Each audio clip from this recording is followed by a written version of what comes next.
এই প্রেসিডেন্ট ভিডিওটি সম্পূর্ণ দেখুন। হুজুরি কি বলতেছে কথাগুলো মন দিয়ে শুনুন। পারি না।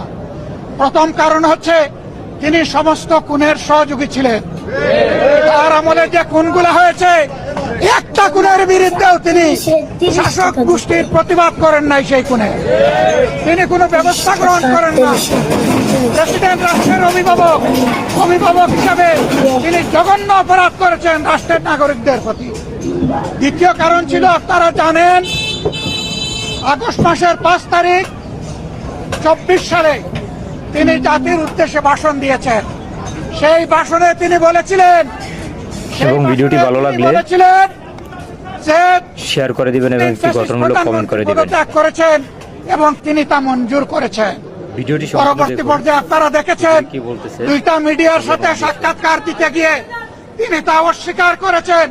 নতুন গল্প সামনে নিয়ে এসেছেন। তিনি জাতির সামনে মিথ্যাবাদী হিসাবে সাব্যস্ত হয়েছেন। দেশের প্রেসিডেন্ট মিথ্যাবাদী সাব্যস্ত হওয়ার পরে প্রেসিডেন্ট হিসাবে থাকা তার আর কোন নৈতিক অধিকার থাকে না। 3 নম্বর অপরাধ তিনি করেছেন, তিনি নিজের হাতে অর্ডিন্যান্স সাইন করেছেন। এই জুলাই অভ্যুত্থানের পরে ফেব্রুয়ারির 12 তারিখ নির্বাচন হবে। নির্বাচনের পরে যারা নির্বাচিত হবেন তারা 2টা ক্যাপাসিটিতে নির্বাচিত হবেন। তারা সংস্কার পরিষদের সদস্য হিসাবে নির্বাচিত হবেন এবং তারা একই সাথে সংসদ সদস্য হিসাবে নির্বাচিত হবেন। একই দিনে উভয় শপথ একই ব্যক্তি পড়াবেন। অত্যন্ত দুঃখের বিষয়, সেই শপথ দুটো আমরা নিলেও সরকারি দল নেয়নি।